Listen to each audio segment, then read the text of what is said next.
Hello again. A woman has died after her motorbike collided with an SUV in Wollongong. Emergency services were called to Old South Road around 1:30 yesterday afternoon. The rider of the motorbike, a 47-year-old woman, died at the scene.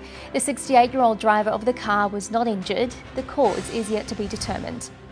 Federal member for Gilmore, Fiona Phillips, is again calling on the Prime Minister to change his stance and make rapid antigen testing kits freely available. She claims it's un-Australian that some people have to pay.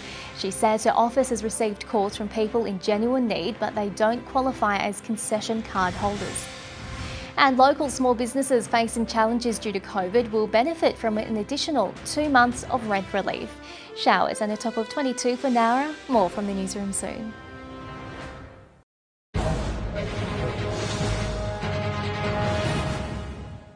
Hello again. Police are calling for dashcam footage following a fatal crash west of Colac.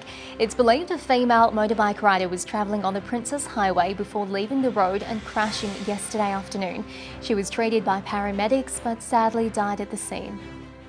Thousands of rapid antigen tests are on their way to the southwest, with 3 million arriving in Victoria today. It comes as more frontline workers from Otway to the Wimmera become eligible for quarantine exemptions. From midnight tomorrow, emergency, education and freight workers can apply, provided they return a daily negative RAT for the first 5 days. And Ballarat's award-winning Survival Day ceremony is returning to Lake Wendouree. The dawn service will begin at 5:30 a.m, honouring the First Nations people who were killed during colonisation.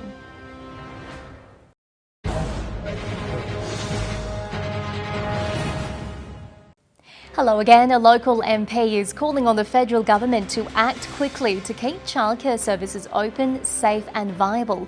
Parents, educators and centres are worried about the impacts of the current COVID wave on local early childhood education and services. More than 500 centres across the country have closed due to staff shortages caused by COVID exposure. Member for Bendigo, Lisa Chesters, says without these services, our economy will grind to a halt. Local pharmacies are still waiting to find out if they'll receive more supply of rapid antigen tests. They say stocks are depleted with increased community demand. The state government today received 3 million tests, which will be distributed to workers in healthcare, emergency services and aged care. Partly cloudy and 26 expected for Seymour. Stay with us, more soon.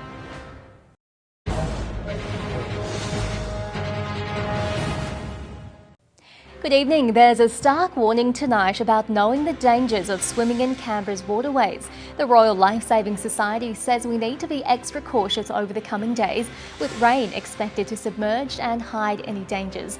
Pre-existing medical conditions and alcohol continue to be major risk factors as well.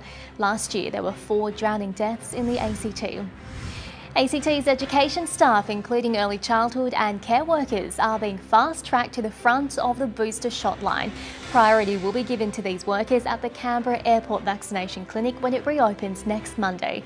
Meanwhile, a woman in her 50s is the latest person to die of COVID in the ACT. And in an Australian first, the ACT Region Crimes Office has elected the youngest executive leadership team.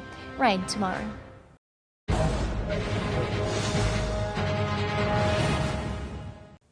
Hello again. A new targeted support system to help combat vaccine misinformation is set to head to Gippsland.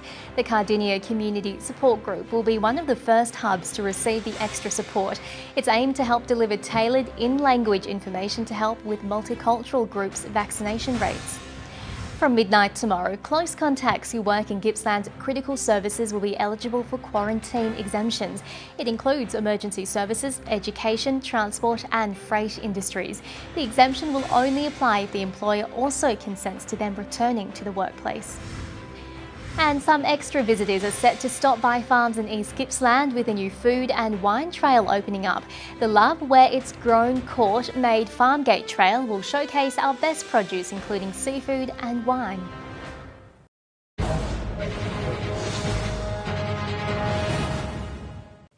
Hello again. New funding has been announced for major events which have been disrupted by COVID health orders across the Hunter.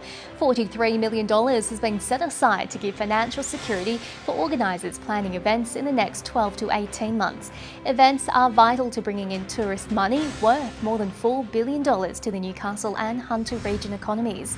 Meanwhile, the Shadow Minister for the Hunter is calling for more support for young workers in isolation. Ms Catley says having frontline workers at risk of getting the virus ineligible for income support is unacceptable. And possibly the most expensive waterfront property is on the market. The award-winning Hampton-style home was last sold for $9.5 million, a Central Coast record at the time.